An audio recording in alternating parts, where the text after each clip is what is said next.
घिसिङज्यूलाई जसरी राजनीतिक प्रतिशोध गरेर आज वर्तमान समयलाई र परिस्थितिलाई हामीले भोग्दा र जीवनको यथार्थहरूलाई हामीले आज बुझ्दा देशव्यापी रूपमा हाम्रो आन्दोलनहरू अघि बढ्नेछौँ।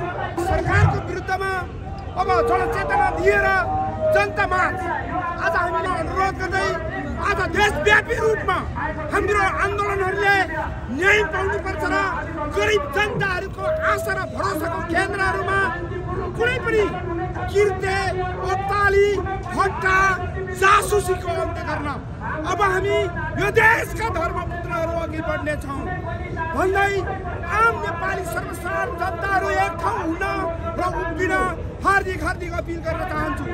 म भन्न चाहन्छु हजुर आउनुपर्छ भनेर त्यो रिसर्चले भनिरहेको छ।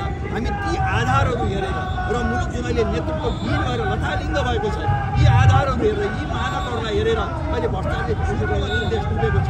त्यसकारण चाहिँ हामीले के भनिराखेका छौँ भन्दाखेरि अब संवैधानिक राजतन्त्रले मात्रै यो देश डुबाउन सक्छ भनेर भनिरहेको छ। पछिल्लो समयमा प्रचण्डको सहमति छ कि छैन अहिले कुलमानलाई फाल्नका लागि?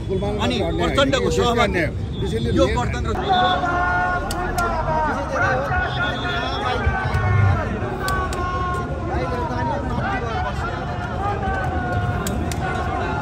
मिडियाहरूमा चाहिँ अलिकति मिडियाले सत्य तथ्य छानबिन गर्नु पर्यो नि त।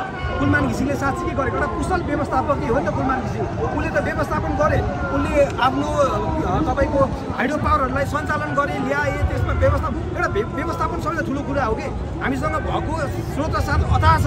सरकारले व्यवस्थापन गर्न सकेन, त्यही कारणले विकास भएको छैन। उसले कुशल व्यवस्थापकीय भूमिका निर्वाह गरे जसको उपलब्धि हामी देखिरहेछौँ। अहिले 10 वर्ष नेपाल विद्युत प्राधिकरणमा दिउँ र नेपाल विद्युत प्राधिकरण विकास गरौँ। सालो जेठान छोराछोरीको अतिजोर राखेर होइन, राम्रो मान्छे राख्नुपर्छ। योभन्दा कुलमान घिसिङभन्दा बेस्ट मान्छे देखाएको छैन। त्योभन्दा बेस्ट मान्छे ल्याओस्, भोलि हामी जनता त्यसको पक्षमा जान्छौँ।